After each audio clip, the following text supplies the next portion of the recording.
नमस्कार, बहुत स्वागत है आपका। आप देख रहे हैं द सूत्र टॉक और मैं हूं अरुण तिवारी।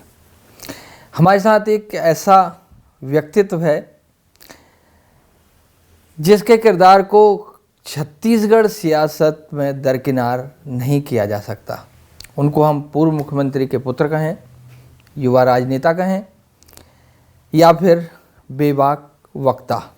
बेबाक वक्ता इसलिए क्योंकि वो अपनी गलती स्वीकारने में हिचकते नहीं हैं, उनको सच कहने का संकोच नहीं है और इसीलिए बेबाक वक्ता की छवि उनमें नज़र आती है। कुछ छुए कुछ अनछुए पहलुओं से हम आपको रूबरू कराएंगे, उनसे बात करेंगे, क्योंकि वो कॉफ़ी और बातें दोनों बहुत अच्छी बनाते हैं। स्वागत करते हैं अमित जी आपका। धन्यवाद। अमित जोगी हमारे साथ हैं, आप पहचान ही गए होंगे।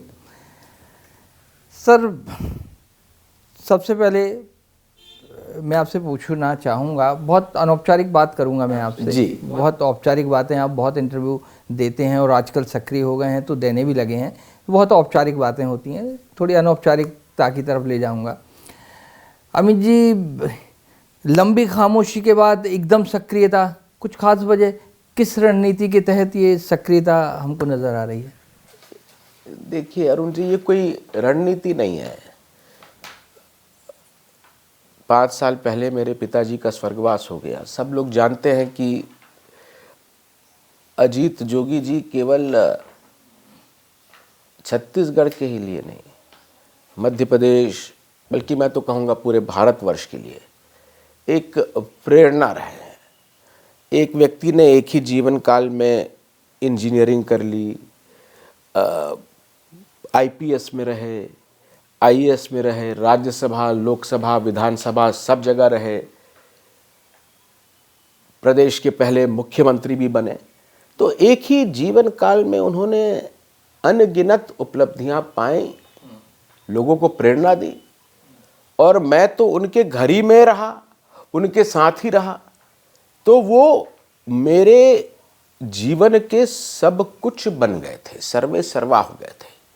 मेरे पिता थे, मेरे पथ प्रदर्शक थे। उनके जाने के बाद जीवन में अंधेरा सा छा गया, मैं गुम गया। समझ में नहीं आता था कि क्या करूं क्या नहीं करूं। और ये जो समय बीता है, एक बहुत ही कठिन दौर था।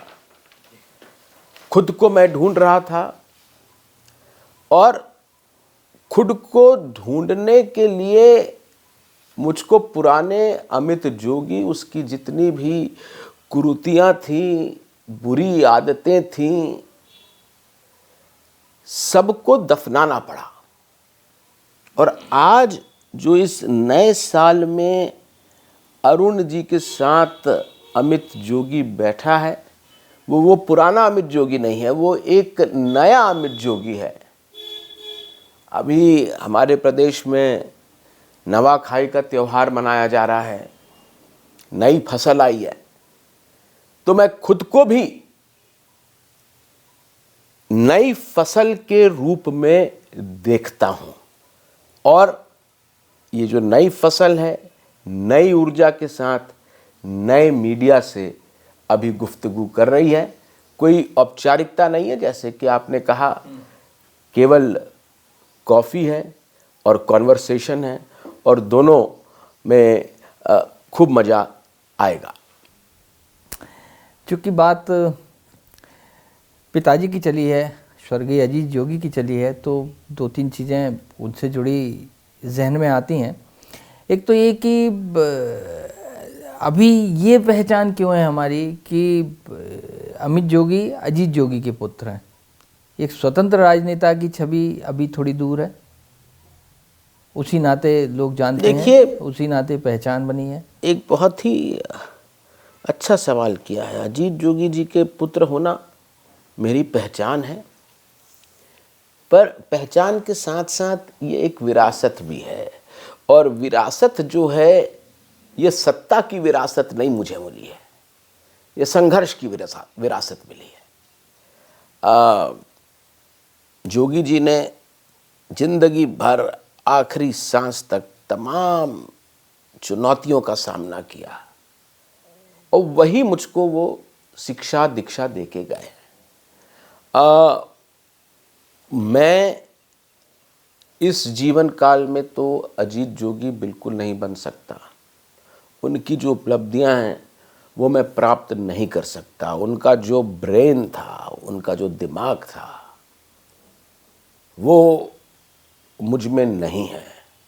पर हाँ, रोज मैं परमपिता परमेश्वर से यही प्रार्थना करता हूँ कि जो दिल उन्होंने अजीत जोगी को दिया था, वही दिल जो यहाँ के शोषितों के लिए, गरीबों के लिए, असहाय के लिए धड़कता है, वही दिल वो मुझ में दे। फर्क अजीत जोगी और अमित जोगी में यही रहा है कि अजीत जोगी ने राजनीति दिल से करी और मैंने राजनीति अभी तक दिमाग से करी। अब मैं दिमाग से राजनीति नहीं कर रहा हूँ, दिल की अपनी बात सुनता हूँ, दिल की बात करता हूँ। यानी इसको ऐसे कह सकते हैं कि अजीत जोगी के पुत्र होने के नाते आपको अवसर बहुत मिला, लेकिन एक सीमाएं भी मिली।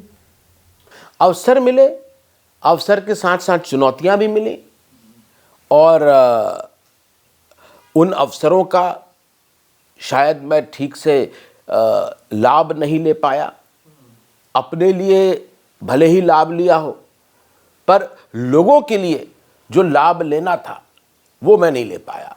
देखिए अरुण जी, इस जीवन काल में जहाँ जिस घर में मेरा जन्म हुआ, एक कलेक्टर के घर में जन्मा, मुख्यमंत्री का, सांसद का लड़का रहा, सत्ता का जितना ये आडंबर रहता है इसमें मैं पला बढ़ा, तो मेरी कोई इनके प्रति लालसा नहीं है, अट्रैक्शन नहीं है।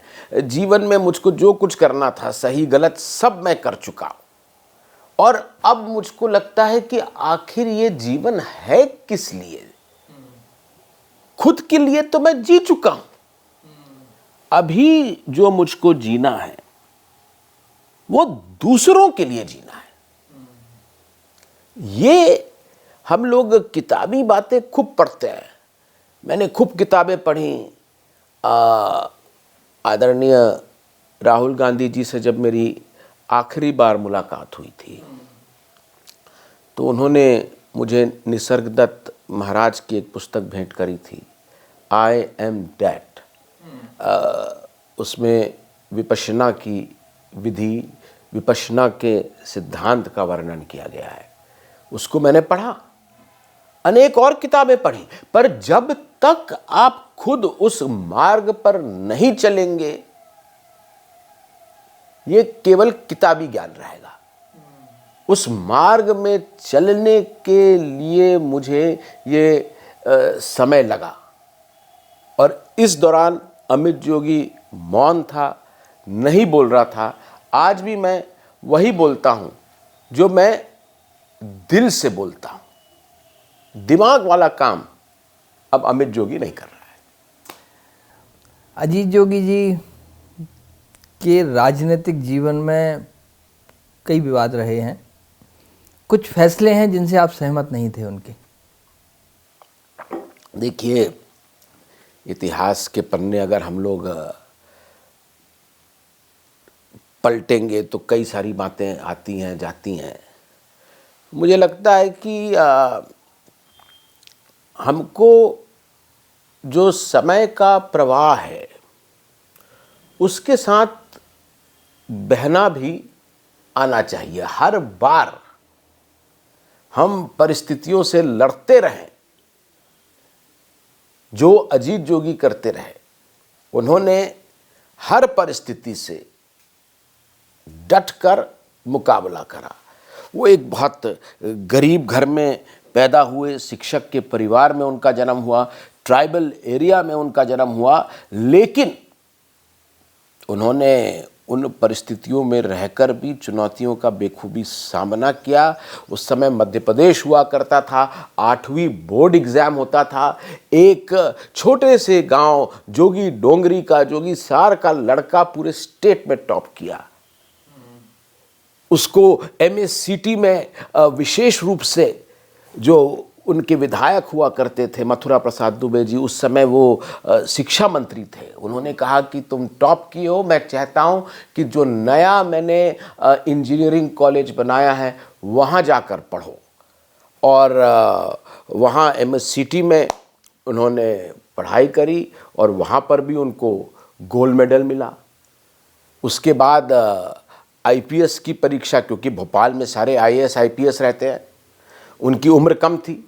उस ज़माने में नियम होता था कि अगर आप 23 साल के नहीं आए तो आप IAS का एग्ज़ाम नहीं दे सकते। उस समय उनकी उम्र 23 की नहीं थी, IPS का एग्ज़ाम दे दिए, पुलिस में उनका सिलेक्शन हो गया। चंबल जैसी जगहों में उन्होंने पुलिस की ड्यूटी करी। उसके बाद देखा कि IAS से ज़्यादा एक सुनहरा अवसर है, IAS का एग्ज़ाम दे दिया, उसमें भी ऑल इंडिया उन्होंने टॉप किया, मध्य प्रदेश में पहले रैंक होल्डर रहे। 13 साल उन्होंने विभिन्न जिलों में, और सारे इम्पोर्टेंट ज़िले थे। अर्जुन सिंह जी उस समय मुख्यमंत्री हुआ करते थे, उनका गृह जिला था सीधी। उसके बाद वो जब उमरिया से लड़ने गए तो शहडोल बन गया। उसके बाद जनता पार्टी की सरकार आई, रायपुर से 2 केंद्रीय मंत्री बने, पुरुषोत्तम कौशिक जी बने, ब्रिजलाल वर्मा जी बने, रायपुर के कलेक्टर भी रहे। और पुरुषोत्तम कौशिक जी उस समय सिविल एविएशन मिनिस्टर हुआ करते थे, उनका बहुत अच्छा संबंध था राजीव जी से। राजीव जी उस समय एक पायलट हुआ करते थे, एयरलाइंस का जो प्लेन है उसको लेके आते थे। उन्होंने पिताजी का राजीव जी से परिचय कराया। उसके बाद PC सेठी साहब देश के होम मिनिस्टर बन गए, वो उनको इंदौर लेके गए। तो एक बहुत अच्छा IAS का कैरियर रहा। और जब राजीव जी ने राजनीति में प्रवेश किया तो उन्होंने ये सोचा कि भाई जो अच्छे काबिल लोग हैं, जो राजनीति से परे हैं, राजनीति से दूर हैं, उनको भी राजनीति में लेके आया जाए। सिस्टम को अगर सुधारना है तो अंदर से सुधारा जाए। मेरे पिताजी नौकरी छोड़कर राजनीति में आ गए। पर मैं आपको ये बताना चाहता हूं कि मेरा जो बैकग्राउंड रहा है वो पॉलिटिकल बैकग्राउंड नहीं रहा है। मेरा बैकग्राउंड एक मिडिल क्लास का, एक सर्विस क्लास का बैकग्राउंड रहा है। मेरे पिताजी ऑफिसर थे, मेरी माँ मेडिकल कॉलेज में प्रोफेसर रही, मेरा पूरा परिवार आप देख लेंगे तो आप क्या कोई ना कोई गवर्नमेंट जॉब में है। और मेरी खुद की कभी इच्छा नहीं थी तो कि राजनीति में आऊं। हाँ, वही मैं कह रहा हूँ, क्या एक्सीडेंटल पॉलिटिशियन है आप? बिल्कुल, ये तो बहुत बड़ा एक्सीडेंट हो गया। मेरे ऊपर ना जाने क्या क्या मुकदमे कर दिए। मेरे पिताजी से तो निपट नहीं पाए। छत्तीसगढ़ी में कहावत है, तोला नहीं सकन त तो पेट के पीला ला देखबो। मेरे को सॉफ्ट टारगेट के रूप में देखा गया। तमाम प्रकार के अर्जी फर्जी प्रकरण सब मेरे पे लागू कर दिए गए। आपको मैं बताना चाहता हूं कि मैं जेल में था, मेरे ऊपर CBI का मुकदमा चल रहा था। पर जेल में रहकर, क्योंकि कुछ तो खून मेरे में अजीत जोगी जी का है, जो चुनौतियां आई तो चुनौतियों का मैंने कैसे सामना किया। मैंने जेल में रहकर अपना इनरोलमेंट LLB में कराया। और जब मैं कोर्ट से बाइज्जत बरी हुआ तो एक हाथ में कोर्ट का वो बाइज्जत बरी होने का आदेश था और दूसरे हाथ में यूनिवर्सिटी का लॉ का गोल्ड मेडल भी था। ये मैंने अपने पिताजी से सीखा है। अच्छा अमित जी, आप चूँकि अजीत जोगी जी की लेगेसी से आते हैं, इसलिए एक सवाल और मेरे जहन में आया कि बहुत विलक्षण प्रतिभा के धनी अजीत जी रहे हैं। कोई आप मानते हैं कि कोई बड़ी राजनीतिक गलती भी उनसे हुई है? देखिए, ये तो इतिहास विश्लेषण करेगा कि क्या चूक हुई है क्या नहीं। पर मैं इतना जरूर मानता हूं कि अगर पापा को एक और अवसर मिलता या एक फुल टर्म ही मिल जाती, 3 साल का बहुत कम समय था, नया राज्य बना था, बहुत कम सीमित संसाधन थे, उसके बाद भी उन्होंने एक बहुत मजबूत नींव रखी। अगर उनको थोड़ा भी और समय मिल जाता, 2 साल का भी एक पूरा टर्म ही मिल जाता, तो आज छत्तीसगढ़ मणिपुर नहीं सिंगापुर बन गया होता। आज आप देखिए 25 साल हो गए छत्तीसगढ़ को। स्वर्गीय अजीत जोगी जी का पुत्र हूं इसलिए नहीं बोल रहा हूं, आप तथ्यों पर विश्लेषण करें। जोगी जी के पास विजन था, उनके पास काम करने की क्षमता थी, मिशन था, लेकिन उनके जाने के बाद छत्तीसगढ़ में ना विजन दिख रहा है, ना मिशन दिख रहा है, केवल कमीशन दिख रहा है। यह गलत है।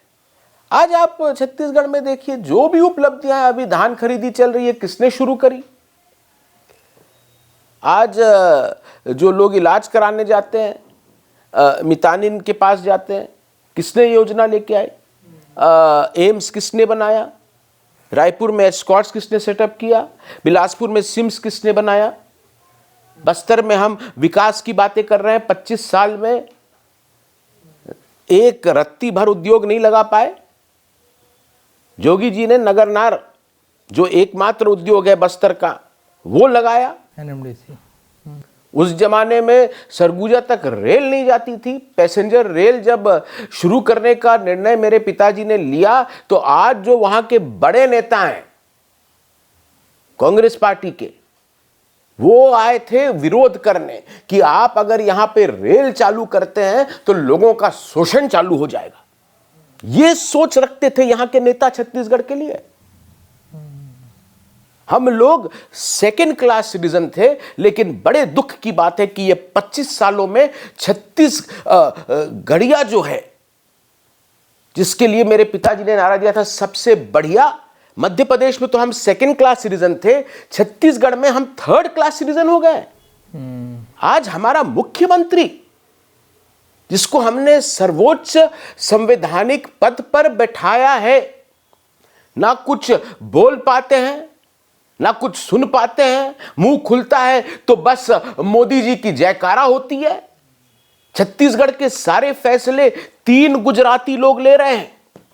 जब हमारा मुख्यमंत्री असहाय है, तो आप सोचिए कि हमारे नागरिकों का, अमित जोगी जैसे नौजवानों का, हम लोगों का क्या हाल हो रहा है। हम देखते हैं कि हमारी जो ये जमीन है, दुनिया की सबसे समृद्ध जमीन है। यहां पर हीरा है, यहां लोहा है, कोयला है, बॉक्साइट है, सीमेंट है, सब कुछ है, लेकिन हमारे नौजवानों को नौकरियां नहीं मिल रही। गरीबी चरम पर है। शिक्षा के स्तर में हमारा रैंक 3rd है, वो भी नीचे से। स्वास्थ्य सेवा हम मुहैया नहीं करा पा रहे हैं। अरे अगर इस प्रदेश की बागडोर कोई सोचने वाले व्यक्ति को मिले, जिसकी सही सोच हो, तो मैं बोलता हूं कि छत्तीसगढ़ियों को एक दिन नौकरी नहीं करनी पड़ेगी, एक दिन काम नहीं करना पड़ेगा। छत्तीसगढ़ महतारी का, परमपिता परमेश्वर का इस धरती पर इतना आशीर्वाद है, घर बैठे वो करोड़पति होंगे।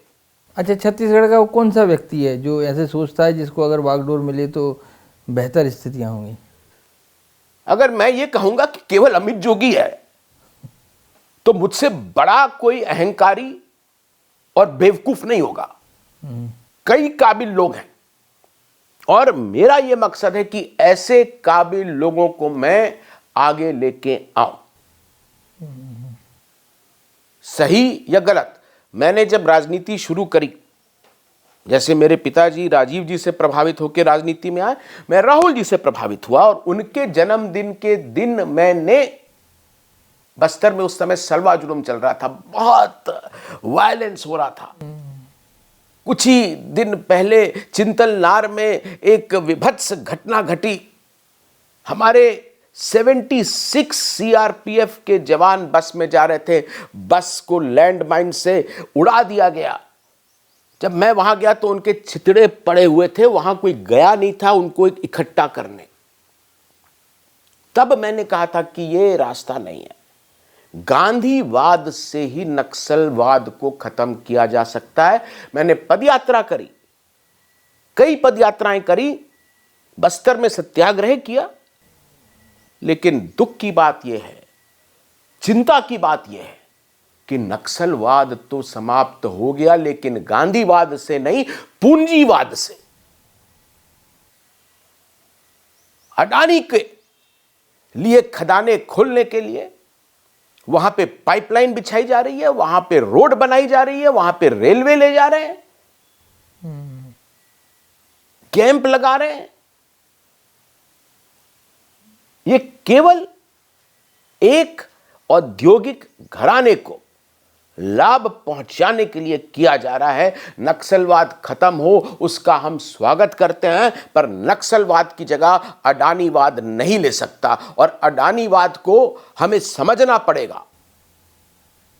1795 में ईस्ट इंडिया कंपनी थी, उसने बुरी नजर लगाई छत्तीसगढ़ पे। कैप्टन ब्लंट के नेतृत्व में एक टुकड़ी भेजी गई बस्तर।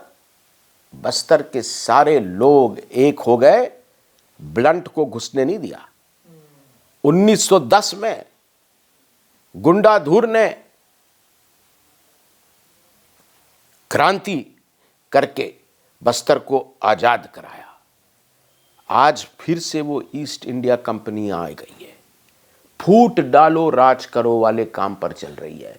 धर्म के नाम पर लोगों को लड़ाया जा रहा है, जाति के नाम पर लोगों को लड़ाया जा रहा है, संप्रदाय के नाम पर हम लोगों को आपस में लड़ाया जा रहा है, फूट डाली जा रही है, ताकि ये लोग चुपचाप आसानी से लूट करते रहें। आप देखिए, जब से ये चीजें सांप्रदायिकता चालू हुई है छत्तीसगढ़ में, रावघाट की खदान अडानी को मिल गई, बेलाडिला का डिपॉजिट 4, डिपॉजिट 5, डिपॉजिट 13 अडानी को मिल गया। हसदेव का पूरा कोयला खदान अडानी ले गया। भिलाई में, बलौदा बाजार में जितने सीमेंट प्लांट हैं, जितने स्टील प्लांट हैं प्राइवेट सेक्टर के, अडानी ने खरीद लिए। कोरबा में जितने पावर फैक्ट्री थे, रायगढ़ में जितने पावर फैक्ट्री थे, वो अडानी ने खरीद लिया। छत्तीसगढ़ सरकार 3 उद्देश्य पर काम कर रही है। पहला, सरगुजा का कोयला अडानी को देना। दूसरा, मैदानी इलाकों का सीमेंट, स्टील, पावर अडानी को देना। और तीसरा उद्देश्य जिस पर अब तेजी से काम हो रहा है, बस्तर का लोहा पूरा अडानी को देना। इन 3 उद्देश्यों पर काम हो रहा है, बाकी कोई इस सरकार को मतलब नहीं है। लेकिन अमित जी, जो अडानीगढ़ वाली बात है, वो विपक्ष तो बहुत अच्छे से करता है, लेकिन वही सरकार में आता है। आपने बीच में कांग्रेस की सरकार देखी, उसके पहले रमन सिंह की सरकार थी, अब विष्णुदेव साय की सरकार है। लेकिन विपक्ष का तो मुद्दा है ये कि हसदेव के पेड़ ना कटें, लेकिन जब वही सरकार में आते हैं, वो चाहे कांग्रेस हो चाहे बीजेपी हो, मतलब तो एक ही निकलता है। अरुण जी, आपने बिल्कुल दुखती रथ पे हाथ रख दिया है, नेताओं को पूरा एक्सपोज कर दिया है। जब सत्ता में आते हैं तो एक सुर, और जब विपक्ष में जाते हैं तो दूसरा सुर। जब विपक्ष में रहते हैं तो शराबबंदी की बातें होती हैं, और जब सरकार में आते हैं तो मदिरा प्रेमी हो जाते हैं। आज जो अडानीगढ़ और अडानी के खिलाफ बोल रहे हैं, जब उनकी सरकार थी, 5 साल में उन्होंने 15 माइंस अलॉट करी हैं अडानी को। उन्होंने भारत सरकार को 108 खदानें निजी उद्योगों को, बस्तर की केवल मैं बात कर रहा हूं, 108 खदानें निजी उद्योगों को ऑक्शन करने की क्लियरेंस दी है। उन्होंने, जो मेरे पिताजी ने लेमरू एलिफेंट रिजर्व बनाया था 4000 स्क्वायर किलोमीटर का, कोरोना काल चल रहा था, सैटरडे का दिन था, शासकीय अवकाश था, उस दिन आदेश निकाला कि वो 4000 स्क्वायर किलोमीटर का लेमरू 400 का हो जाए। यही सब हरकतें किए और 70 से 35 पे आ गए। भूपेश बघेल की सरकार में भी एक हुआ ना, यही बात कर रहे हैं। मैं बोल रहा हूं, जो आपने बात कही है उसकी मैं पुष्टि कर रहा हूं कि जब प्रधानमंत्री जी इस विधानसभा चुनाव के प्रचार में आए, रायगढ़ में चंद्रहासिनी मां का नाम लेके बोला था कि छत्तीसगढ़ में शराबबंदी होनी चाहिए, बिहार में हमारी सरकार शराबबंदी लागू कर चुकी है। और जब इनकी सरकार बनी, फर्क इतना ही रहा कि जब भूपेश बघेल जी की सरकार थी, कांग्रेस की सरकार थी, तो राम राज में दूध मिले, कृष्ण राज में घी, भूपेश राज में दारू मिले, चाउर बेच के पी। और अब या तो चाउर बेच रहे हैं या फिर गोबर बेच रहे हैं। छत्तीसगढ़ियों को इन्होंने केवल अब दरुआ बना दिया है। अमित जी, छत्तीसगढ़ की बात हो रही है, क्या जो आपकी पार्टी है छत्तीसगढ़ जनता कांग्रेस, वो थर्ड फ्रंट के तौर पे इस्टेब्लिश हो सकती है, या मानते हैं आपकी तीसरी ताकत बन सकती है, बनेगी? थर्ड फ्रंट तो इस्टेब्लिश हो ही चुका है। आपके मध्य प्रदेश, आपका जो न्यू मीडिया चैनल ने सूत्र है, आपका सूत्र राजस्थान में है, आपका सूत्र मध्य प्रदेश में है, आपका सूत्र छत्तीसगढ़ में है। तीनों प्रांतों में एक भी क्या कोई हमारी पार्टी को छोड़कर मान्यता प्राप्त क्षेत्रीय दल है? हमारे देश के इतिहास में वो अजीत जोगी जी थे जिन्होंने मात्र 4 महीने के समय में छत्तीसगढ़ में अपने दम पर एक क्षेत्रीय दल खड़ा कर दिया। लेकिन अमित जी, पर मैं, क्योंकि जब हमारी बातचीत हो रही है तो मैं आज उस क्षेत्रीय दल का सुप्रीमो हूं। हाँ, उसके बाद भी मुझको लगता है, मैंने पेशकश करी है, लिखित में दिया है कि मैं अपने दल को कांग्रेस पार्टी में विलय करने के लिए निशर्त तैयार हूं। और यह बात मैंने 1 साल पहले लिख के दी है। और मुझे नहीं समझ में आता है अरुण जी कि जिस पार्टी का पूरा इनकमिंग बंद हो गया है, केवल आउटगोइंग चल रहा है। अभी कल हमने देखा बंबई के रिजल्ट आए, महाराष्ट्र के रिजल्ट आए, आपस में लड़ लिए। क्या हुआ? इतनी शर्मनाक हार विपक्ष की कहीं नहीं हुई है। लगातार लोकसभा में एक बहुत अच्छा प्रयोग किया गया, इंडिया गठबंधन बनाया गया, लोगों ने उसमें विश्वास किया। पर लोकसभा के बाद एक के बाद एक के बाद एक चुनाव हो रहे हैं। हम चुनाव प्रक्रिया पर सवाल उठाते हैं, ईवीएम को कोसते हैं, एसआईआर को कोसते हैं। जब ये पूरा चुनाव सिस्टम ही फर्जी है तो आप उस सिस्टम में भाग क्यों ले रहे हैं? विधानसभा के बाद मैंने चीफ इलेक्शन कमिश्नर को एक पत्र भेजा था, 4 मांगे की थी कि मतदाताओं को चॉइस दी जाए कि या तो वो ईवीएम से वोट डालें या फिर बैलेट से डालें। मैंने ये मांग करी थी कि जो चीफ इलेक्शन कमिश्नर और बाकी इलेक्शन कमिश्नर्स का जो चयन प्रक्रिया है उसमें चीफ जस्टिस ऑफ इंडिया को हटाया गया, उनको लाया जाए, चीफ विजिलेंस कमिश्नर को लाया जाए। मैंने ये मांग करी कि जो एसआईआर किया जा रहा है उसमें 100% पारदर्शिता हो। ये मैंने मांगे रखी और मैंने ये कहा कि जब तक ये मांगे पूरी नहीं होती है, एक मान्यता प्राप्त राजनीतिक दल होने के नाते मैं इस प्रक्रिया का बहिष्कार करता हूं। मैंने बाकी जो 42 दल हैं हमारे देश में, उन सब के नेताओं से भी अपील करी कि आप एक बार तो बहिष्कार करके देखिए।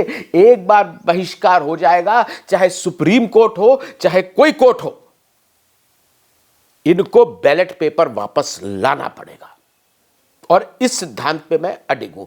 मैं बार बार बोल रहा हूं कि अगर हम लोग आपस में लड़ते रहे तो बीजेपी की जो जड़ें हैं और मजबूत होती जाएंगी।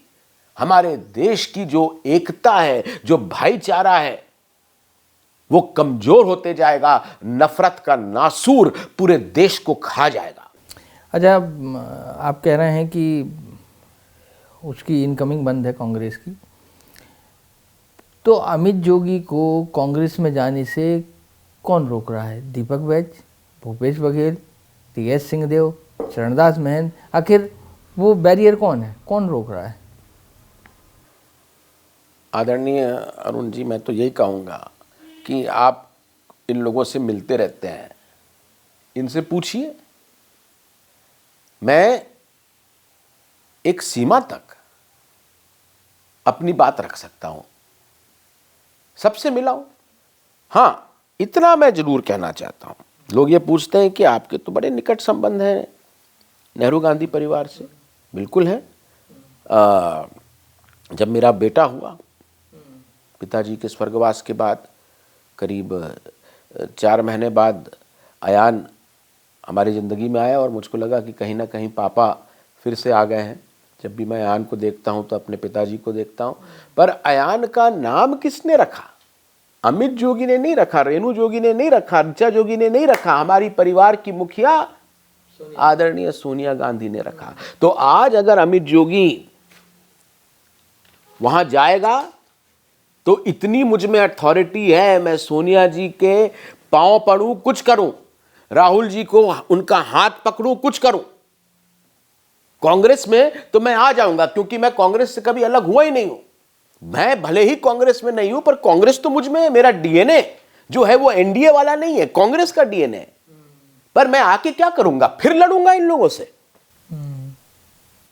मैं चाहता हूं कि यहां पर जितने भी नेता हैं कांग्रेस पार्टी के, छोटे नेता, बड़े नेता, कैसे भी नेता, सबके साथ अमित जोगी काम करके ही कांग्रेस में रहना चाहता है। कोई अपना गुट बनाकर आपस में लड़कर मैं नहीं रहना चाहता। वो गलतियों को नहीं दोहराया जाएगा। तो वैसे भी अमित जोगी की सियासत में लैंडिंग तो पैराशूट लैंडिंग मानी जाएगी ना? इसलिए तो मैं पैराट्रूपिंग नहीं करना चाहता। मैं दिल्ली से यहां पर नहीं पैरा लैंडिंग करना चाहता हूं। और क्वाइट फ्रैंकली, आप यहां बैठे हैं, जो मेरे साथ एक नाम जुड़ गया है। प्रदेश में शायद एक आधी कोई ऐसा पद होगा जो उस नाम से ज्यादा महत्वपूर्ण है। अजीत जोगी जी भले ही 3 साल के लिए मुख्यमंत्री रहे, पर अपनी अंतिम सांस तक जोगी का राज यहां के भले ही मंत्रालय में नहीं चला, लोगों के दिलों में जोगी जी का राज चला है। मैं बोलना चाहता हूं, बड़ा फ्रीली फ्रैंकली बोलना चाहता हूं कि छत्तीसगढ़ में कई मुख्यमंत्री हुए, कई मंत्री हुए, संतरी हुए, लेकिन नेता मैं मानता हूं केवल 2 रहे हैं। एक स्वर्गीय अजीत जोगी जी और दूसरे स्वर्गीय दिलीप सिंह जुदेव जी, जिनके नाम पर लोग जाते थे, मिलते थे।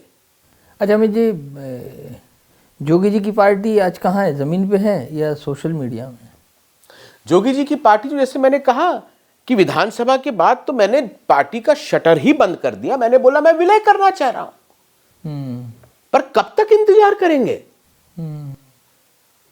मैं एक डिसिप्लिन्ड वर्कर के रूप में कांग्रेस पार्टी में काम करने के लिए तैयार हूं। इस दौरान मेरी पार्टी में जितने भी लोग थे, जो भाई अगर आप पॉलिटिकल हैं, मैं तो घर बैठ गया, मुझे अपनी एक अमित एक खोज करनी थी।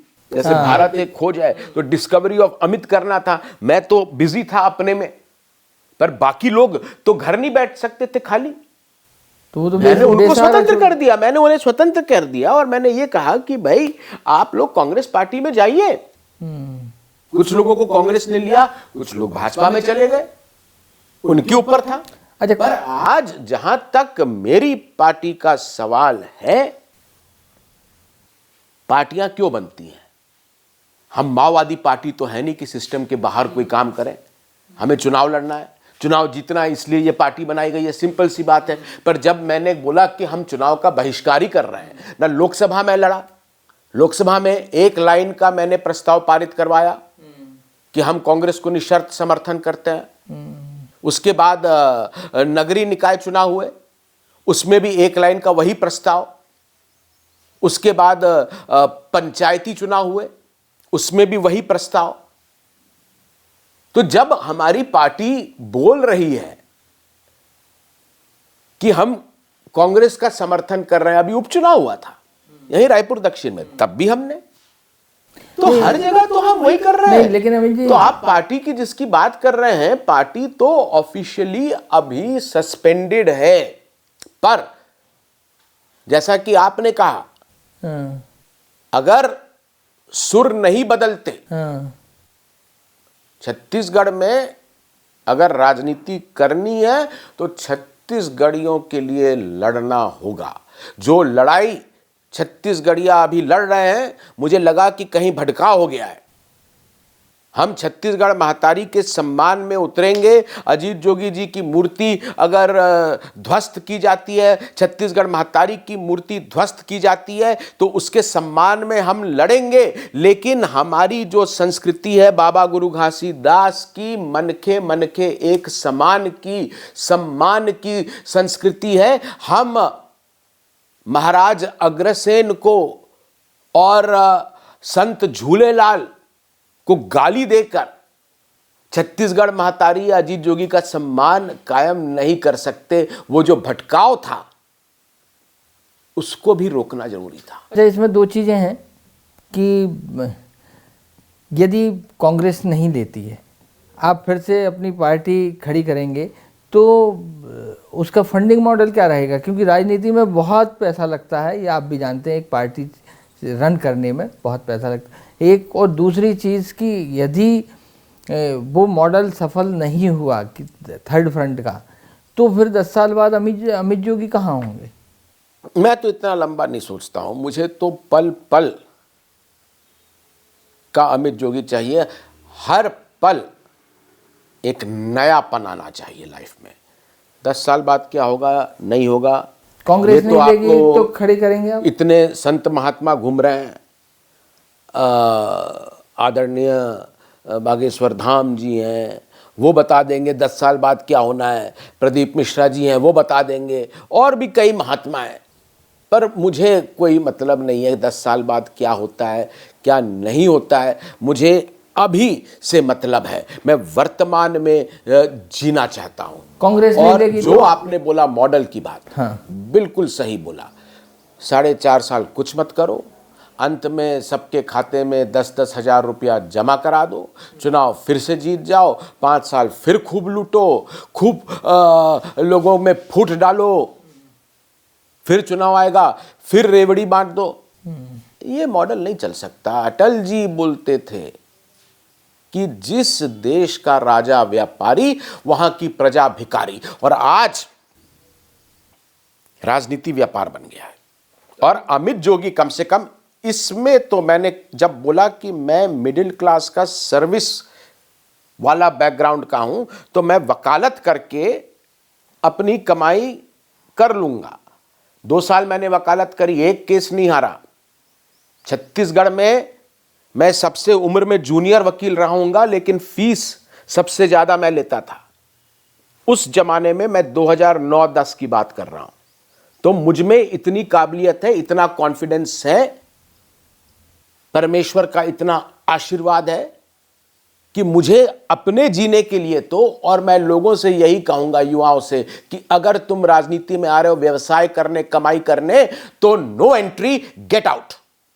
नहीं, आपके व्यक्तिगत तो ठीक है, लेकिन पूरी क्षेत्रीय एक पार्टी को रन करना है, तो उसमें फंडिंग लगेगी। कि क्या उनको वो चुनाव के पहले चेप्टी चाहिए? क्या उनको बोकरा भात चाहिए? क्या वो 1000 रुपया महीना चाहिए? तो फिर भुगते। जब बिजली बिल बढ़ता है, 4 गुना आता है, भुगते। जब उनकी जमीन अडानी आके लूट लेता है, तो भुगते। जब उनके नौजवानों की नौकरी बाहर के प्रदेशों को दे दी जाती है लोगों को, तो भुगते। मुझको ब्लेम नहीं करें, नेताओं को ब्लेम नहीं करें। चर्चिल ने बोला था, people get the kind of leaders they deserve. आप खुद तय कर रहे हैं कैसा नेता चाहिए। आपको जोगी चुनना है, जोगी चुनिए। आपको विष्णुदेव साय चुनना है, विष्णुदेव साय चुनिए। आपको भूपेश बघेल चुनना है, बघेल चुनिए। चुनाव आपका है, आप स्वतंत्र है, यही तो लोकतंत्र है। पर फिर भुगतने के लिए भी तैयार रहिए। कभी अमित जोगी को बीजेपी ने अप्रोच किया है? बिल्कुल किया है। मैं तो इसलिए व्यक्तिगत रूप से किसी भी नेता के खिलाफ कुछ नहीं बोलता हूं। बीजेपी वालों का तो मैं बहुत व्यक्तिगत रूप से सम्मान करता हूं। कांग्रेसियों को मेरी कदर नहीं है। अब भूपेश बघेल जी बोलते हैं हमें सबकी जरूरत है, अमित जोगी की जरूरत नहीं है। लेकिन मैं आपके सूत्र को यह सूत्र देना चाहता हूं कि इसके पहले जब लोकसभा चुनाव हुआ था, मैं नाम नहीं लूंगा, पर भारतीय जनता पार्टी के शीर्ष नेता ने मुझसे कहा था कि आप हमारी पार्टी से बिलासपुर लोकसभा लड़िए। दो ही तो शीर्ष नेता हैं अमित जी, अब नाम भी ले देंगे तो भी कोई बात, नहीं लेंगे तो दो ही तो शीर्ष नेता हैं, उनमें से एक रहा होगा। मैं देखिए, जो बातें कॉन्फिडेंस में होती हैं, आप क्या बोला समझदार था हैं। उन्होंने? बोला क्या, वो लोगों की तो आदत है आदेश देने की। एक आग्रह किया, आदेश दिया। मैंने बोला भाई आपके साथ, मैं ये भी एडमिट कर रहा हूं कि जब पिछला चुनाव हुआ था तो चाणक्य नीति पे अमित जोगी चला, मेरे दुश्मन का दुश्मन मेरा दोस्त। जो भूपेश बघेल जी ने उस समय तक मेरे परिवार के साथ, मेरे साथ किया था, मैंने उनके खिलाफ काम किया। हमारे ऊपर टैग लगा कि ये तो बीजेपी की बी टीम है। वो एक बहुत बड़ी गलती हुई है मुझसे, उसको मैं स्वीकार करता हूं। और इसीलिए आज मैं बोल रहा हूं कि मुझे ये अपनी पार्टी और अपने वर्चस्व, छत्तीसगढ़ की जो पॉलिटिक्स है आप देख रहे हो, एक आधी बार अपवाद हुआ है। 2018 में अपवाद हो गया था। उसके अलावा तो आप देखिए, अमित जोगी क्या चिराग पासवान नहीं बन सकता? हाँ। मैं क्यों पूरे प्रदेश में घूम रहा हूं? कोंटा में कुछ हो रहा है वहां जा रहा हूं, किरंदुल में कुछ हो रहा है, मेरे साथ जो बहनें हैं उनको लाठी चार्ज किया जाता है, वहां मैं जाता हूं। यहां हमारे कबीरधाम जिले में 8 करोड़ का धान चूहा खा जाते हैं, चूहा खोजने भी मैं जाता हूं। मैं अपने ही घर में रहता, 2-4 सीटें देखता, सत्ता की चाबी तो मेरे पास ही रहती। पर मैं अकल से काम नहीं ले रहा हूं, दिल से ले रहा हूं। मुझे अपने लिए नहीं, छत्तीसगढ़ के लोगों के लिए कुछ करके दिखाना है। एक तरफ आप बीजेपी की आलोचना करते हैं और फिर बीजेपी ने आपको क्या लोकसभा लड़ने के लिए कहा था छत्तीसगढ़ में? जी हाँ, जो अप्रोच की थी जी। पर मैं बिल्कुल, और मैं तो क्या थोड़ा बहुत, वो बात क्या थी? थोड़ा बहुत अगर मैं सोचता भी तो मेरी माँ है, हाँ। मेरी पत्नी है, मेरा राशन पानी बंद हो जाता। तो क्या कहा बीजेपी ने आपसे कि छत्तीसगढ़ में कैसे काम करना है उनके हिसाब से? उन्होंने बस यही बोला कि आप लड़िए चुनाव, पर मुझे नहीं, बड़ी विनम्रता के साथ आगे भी नहीं जाना है उसमें। देखिए, वो जो विचारधारा है, मैंने क्या कहा कि मेरा डीएनए एनडीए नहीं है। कुछ समय तक लगा था कि वहां शायद विचारधारा बदल रही है। मैंने तो एक लेख भी लिख दिया था कि शायद आदरणीय मोहन भागवत जी जवाहरलाल नेहरू बनने की राह पर चल पड़े हैं।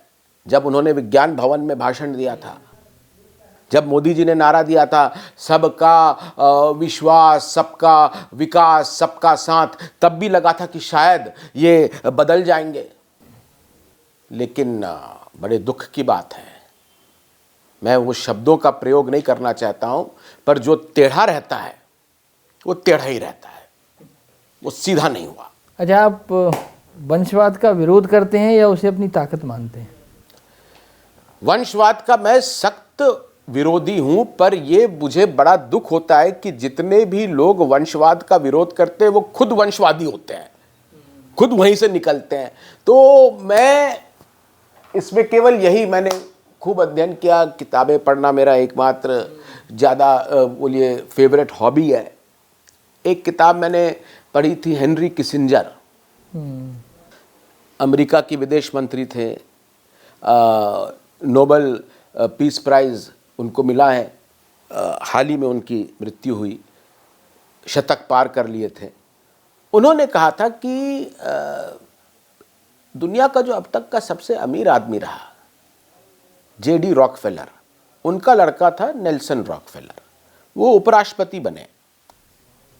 उनके बहुत अच्छे दोस्त थे और बहुत काबिल व्यक्ति थे, लेकिन कभी उन्होंने राष्ट्रपति चुनाव अमेरिका का नहीं लड़ा।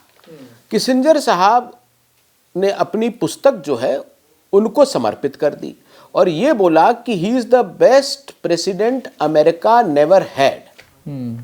और उन्होंने क्या जस्टिफिकेशन दिया? जो जस्टिफिकेशन दिया वही जस्टिफिकेशन अमित जोगी अरुण जी को दे रहा है कि लोग ये नहीं देखते, इतिहास ये नहीं देखता कि आप उस जगह कैसे पहुंचे हो। क्या आपको वो विरासत में मिला, या आपने मेहनत करके उसको प्राप्त किया, या आपके किस्मत में वो एक सेब की तरह टपक गया? वो नहीं देखा जाता। ये देखा जाता है इतिहास में कि जब आप उस जवाबदारी पर पहुंचे, उस पद पर पहुंचे, तो आपने लोगों के लिए क्या किया। तो चाहे वंशवादी हो चाहे वंशवादी नहीं हो, मूल्यांकन तो ये होगा कि आप जब आ जाते हैं पोजीशन पर, पोस्ट पे, तो आप क्या करते हैं। और जैसा एक आपने बहुत अच्छी बात बोली थी, विपक्ष में जब रहते हैं तो एक सुर, सत्ता में रहते हैं तो दूसरा सुर। पर दोनों पार्टियों ने अपने मैनिफेस्टो में हर बार लिखा कि हम छात्र संघ के चुनाव कराएं। नए लोग कहां से आएंगे जब आप स्टूडेंट पॉलिटिक्स को ही बंद कर देंगे, कॉलेजेस में इलेक्शंस नहीं होंगे। वो तो एक नर्सरी है। आज हमारे प्रदेश में देखिए जितने सीनियर लीडर्स हैं, चाहे डॉक्टर रमन सिंह जी हो, चाहे बृजमोहन अग्रवाल जी हो, चाहे रविंद्र चौबे जी हो, चाहे प्रेम प्रकाश पांडे जी हो, चाहे मोहम्मद अकबर जी हो, कितनों के मैं नाम गिना दूं, सब स्टूडेंट पॉलिटिक्स से हैं। अगर आप स्टूडेंट पॉलिटिक्स बंद कर देंगे तो वही होगा, मेरा बेटा, उनका बेटा, इसका बेटा, उसका दामाद, यही आएंगे। अमित जी, 2-3 सवाल और मैं जल्दी जल्दी पूछूंगा आपसे। आपको भी कहीं जाना है, व्यस्त हैं आप। मुझे तो जाना था कांकेर, पर मुझे रात को खबर मिली कि प्रशासन ने जो टेंट लगे थे मेरे, वहां लोगों से जाकर मिलना था, सार्थक संवाद करना था। रात में रातों रात उनको उखाड़ दिया गया। मतलब ये कहा जाता है कि छत्तीसगढ़ कांग्रेस जो है वो वोट काटने के लिए चुनाव लड़ती है, वोट कटवा कहा जाता है, जीतने के लिए नहीं लड़ती। क्या कहेंगे? मैं आपने जिक्र भी किया कि वोट कटवा नहीं, मैंने माना, और वो बी टीम बनने के कारण ही हमने सीधे सीधे कांग्रेस पार्टी को पिछले चुनाव 12 सीटों पर ऐसा नुकसान पहुंचाया कि हमारा वोट उनका वोट मिलता तो शायद वो सीट जीत जाते, शायद उनकी सरकार दोबारा बन जाती। वोट कटवा का काम किया। मैं अगर उस बात से मना भी करूं तो हकीकत तो यही है, हमने आखिर बीजेपी के वोट तो लिए नहीं। पर अब वो काम नहीं करना है। मैं घर बैठना पसंद करूंगा, लेकिन बीजेपी की सरकार नहीं देखना मुझे। पर इसका मतलब ये भी नहीं कि लड़ना मैं बंद कर दूंगा। अच्छा, आपने एक बयान भी दिया था, आपको लगता है कि विष्णुदेव साय सरकार भूपेश बघेल को बेवजह निशाना बना रही है? बिल्कुल। क्या ईडी, सीबीआई, ईओडब्ल्यू, एसीबी, इनको केवल यही दिखता है कि जो विपक्ष के लोग हैं वही भ्रष्टाचारी हैं? बाकी जितने भी भारतीय जनता पार्टी में सब दूध के धुले हुए हैं। भूपेश बघेल जी के बारे में जितनी भी आलोचना की जाए, मैं उस पर नहीं जाता, पर एक चीज मैं ओपनली बोलता हूं, खुल के बोलता हूं, कांग्रेस पार्टी के अंदर अगर कोई फाइटर है तो वो भूपेश बघेल है। He is a fighter. वो लड़ते हैं। मौजूदा जो सरकार है विष्णुदेव साय की सरकार, कितने नंबर देंगे आप बीइंग अ छत्तीसगढ़? देखिए, एक काम उन्होंने ठीक किया, जो 5 साल तक यहाँ पर ग्रामीण इलाकों में आवास योजना पूरी तरह बंद हो गई थी, उसको फिर से चालू किया। ये एक अच्छा काम हुआ। उसके अलावा जो मैंने आपको 3 काम गिनाए हैं उसी तीनों पे चल रही है। कोयला अडानी को देना, लोहा अडानी को देना, सीमेंट बॉक्साइट अडानी को देना, छत्तीसगढ़ को अडानीगढ़ बनाना। और विष्णुदेव साय जी कैसा काम कर रहे हैं वो प्रश्न तब उद्भुत होता जब विष्णुदेव साय जी की सरकार कोई काम कर रही होती। ये काम जितना भी हो रहा है छत्तीसगढ़ में, जैसा कि मैंने कहा, 3 गुजराती कर रहे हैं। अच्छा, 10 में से कितने नंबर आपको लगता है कि इस सरकार को देना चाहिए? 2 साल हो गए हैं। मैं तो नेगेटिव मार्किंग दूंगा। नेगेटिव मार्किंग की, जो आप कर सकते थे वो किए नहीं, जो आपने घोषणाएं करी उसको पूरा किया नहीं। आपने पूरा का पूरा जो हमारी संपत्ति थी, जो हमारे पुरखों ने हमारे लिए बचा के रखी थी, अपने खून अपने पसीने से बचा के रखी थी, वो सब आपने अडानी को सौंप दिया। जो हमारे नौजवानों को नौकरियां मिलनी थी वो उनको नौकरियां नहीं मिल रही है। आपस में आप सबको लड़ाने में लग गए हैं। ये नेगेटिव मार्किंग अगर हो, पॉजिटिव कोई मार्क नहीं है। 0 भी बहुत ज्यादा होगा इनके लिए। कल कांग्रेस नहीं लेती है आपको, जैसा अभी तक रिस्पांस कांग्रेस का दिख रहा है, तो छत्तीसगढ़ विकास कांग्रेस का भविष्य और अमित जोगी का भविष्य क्या होगा? जैसा कि मैंने कहा कि कई भविष्यवक्ता घूम रहे हैं, उनसे ही आपको पूछना पड़ेगा। नहीं, आप क्या करेंगे? मतलब उसको खड़ा करेंगे, अमित जोगी लड़ेंगे अकेले? मैं तो लड़ता रहूंगा, ना मुझे रुकना है ना मुझे झुकना है। अमित जोगी लड़ेगा, कभी झुकेगा नहीं। और जब तक छत्तीसगढ़िया सबले बढ़िया नहीं बन जाता, केवल एक नारा नहीं, वास्तव में जब तक छत्तीसगढ़िया सबले बढ़िया नहीं बन जाता, ये लड़ाई जारी रहेगी।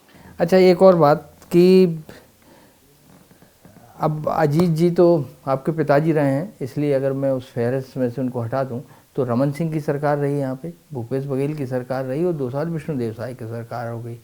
किस क्रम में रखते हैं आप? बेहतर किसे सरकार को मुख्यमंत्री मानते हैं आप? देखिए विष्णुदेव, मैं यही कहूँगा कि एक बहुत शानदार शुरुआत हुई थी, जैसा मैंने कहा, और उसी ब्लूप्रिंट पे काम किया गया। तो स्वाभाविक रूप से, अब मुझको याद है इंडिया टुडे करता है एक सर्वे टॉप चीफ मिनिस्टर्स का। पापा की सरकार दिसंबर में गई, दिसंबर 2003 में, और फरवरी 2004 के इंडिया टुडे के आप इश्यू को निकालिए, सीएम नंबर 1 रमन सिंह थे। उन्होंने 2 महीने में कुछ नहीं किया। जो फसल जोगी जी ने बोई थी उसको उन्होंने पहले काटा। खुद उन्होंने 15 साल कोई नई फसल नहीं बोई, केवल लोगों को उन्होंने पूरी की पूरी तरह एक गुलामी मानसिकता की ओर ढकेल दिया। मुफ्त में चावल, बच्चा पैदा होता है तो कुछ पैसा, वो कोई मरता है तो कोई पैसा, पूरा का पूरा छत्तीसगढ़ के लोगों को डिपेंडेंट बना दिया। और अगर वही कहूं, सबसे ज्यादा फल जोगी जी के जो थे किसको मिले? जो पहले बना था, रमन सिंह। फिर जो बचे कुचे थे, क्योंकि नए फल तो कुछ लगे नहीं, नई फसल तो कुछ बोई नहीं, तो फिर भूपेश बघेल जी। और अब जब टोटली वो खेती लगभग समाप्त हो गई है, फल देना लगभग बंद हो गया है, तो विष्णुदेव साय जी आए। तीनों ने केवल अपने से कुछ नहीं किया। रैंकिंग तो इसलिए मैं बोलूंगा द सेम रैंकिंग जिस ऑर्डर में वो आए, रमन सिंह जी, भूपेश बघेल जी और फिर विष्णुदेव साय जी। मतलब रमन सिंह के बाद भूपेश बघेल आते हैं, उसके बाद विष्णुदेव साय आते हैं? जी, मेरी जो अपनी सोच है, एक बहुत लंबा कार्यकाल रहा। भूपेश बघेल जी को एक बहुत जबरदस्त मैंडेट मिला था बदलाव का, लेकिन उन्होंने बदलाव नहीं बदला। बदलाव की जगह बदले की राजनीति करने लगे। बीजेपी के साथ, सबके साथ, मेरे साथ भी। एक नेता है पूरे छत्तीसगढ़ में जो 5 साल भूपेश बघेल जी के जेल काट के आया है, वो मैं हूं। तो आपने उनकी कौन सी फसल काटी थी? आपने उनका क्या बिगाड़ा था? यही तो मुझे नहीं समझ में आता है, ना जाने क्या उनको। अब मैं वो सब पुरानी बातें नहीं दोहराना चाहता, एक नई शुरुआत करनी। नंबर 1 पे जोगी जी हैं ऑब्वियसली। और एक आखिरी बात कि अमित जोगी का के दिमाग में, उनके पास में कोई रोजगार मॉडल है कि जो इस मॉडल पे काम किया जाए तो शायद छत्तीसगढ़ के युवा जो 15 लाख हैं कुछ काम मिल जाएगा? देखिए, मेरा रोजगार मॉडल केवल 2 चीज़ों पर है। पहला तो ये कि हमारा जो स्टेट है, हमारी स्टेट की इकोनॉमी है, वो प्रोड्यूसर इकोनॉमी है। आज जो रेवेन्यू मॉडल्स पूरे देश में लागू हो गए हैं जीएसटी के, वो कंज्यूमर मॉडल है, मतलब उत्पादन आधारित नहीं, उपभोग आधारित है। और छत्तीसगढ़ में उत्पादन होता है, हमारे यहाँ सारे रॉ मटेरियल्स हैं।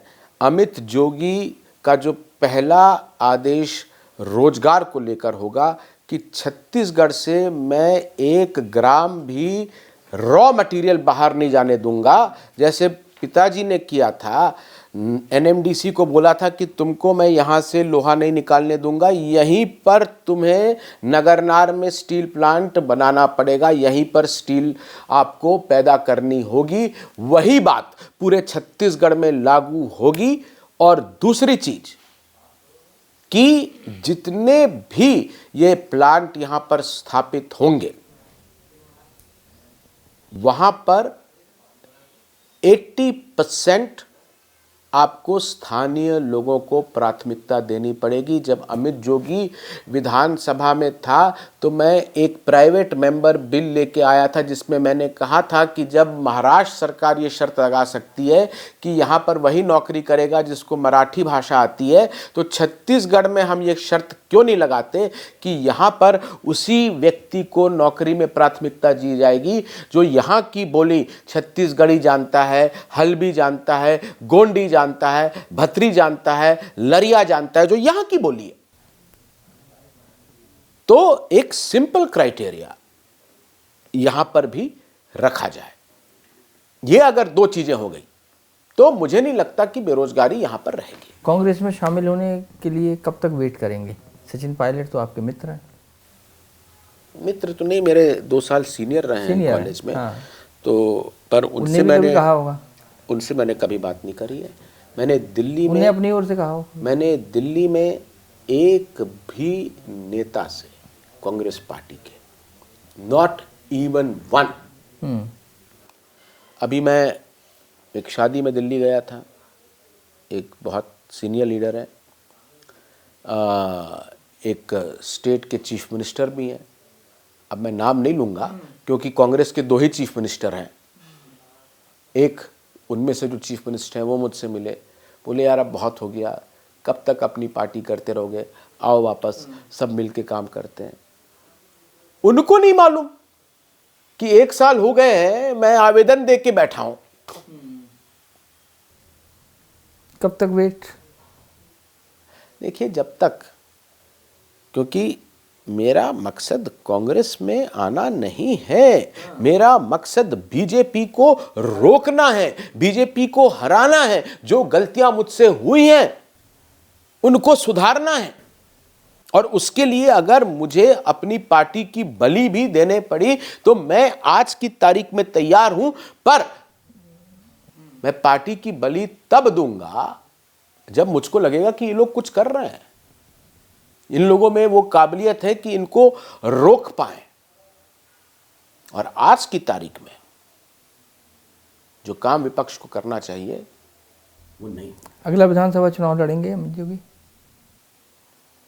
जैसे मैंने कहा, मैं तो जिंदगी भर आखिरी सांस तक लड़ता रहूंगा। कांग्रेस ने नहीं दिया टिकट तो अपने, मैं हर मोर्चे पर लड़ूंगा, अन्याय के खिलाफ लड़ूंगा। जो भी सिस्टम मुझको मौका देता है मैं लड़ूंगा, मैं झुकूंगा नहीं। अब वो चुनाव में होगा या किस में होगा ये तो भविष्यवक्ता ही बता पाएंगे। बहुत धन्यवाद अमित जी हमसे बात करने के लिए और इतनी बेबाकी से बात करने के लिए। दो शेर इस समय याद आते हैं। एक तो ये है कि लम्हों ने खता की थी, सदियों ने सज़ा पाई, और दूसरी एक लाइन भी याद आती है कि मेरा कातिल ही मेरा मुनसिब है, क्या मेरे हक़ में फैसला देगा। लेकिन सबसे बड़ी बात ये ही है कि घर का जोगी जोगड़ा, आन गांव का सिद्ध। बहुत धन्यवाद अमित जी आपका, और अगली बार फिर द सूत्र टॉक में किसी ऐसे ही हस्ती से मुलाकात करेंगे जो बेबाक होगी, जिसके कुछ अनछुए पहलू होंगे, जिनसे हम बात करने की कोशिश करेंगे और लोगों के सामने लाने की कोशिश करेंगे। तब तक के लिए मुझे दीजिए इजाज़त। नमस्कार। लेटेस्ट, इन्वेस्टिगेटिव और इन डेप्थ खबरें देखने के लिए ज्वाइन कीजिए द सूत्र का व्हाट्सएप चैनल, सब्सक्राइब कीजिए यूट्यूब चैनल, लाइक कीजिए फेसबुक पेज और पढ़ते रहिए www.daसूत्र.com।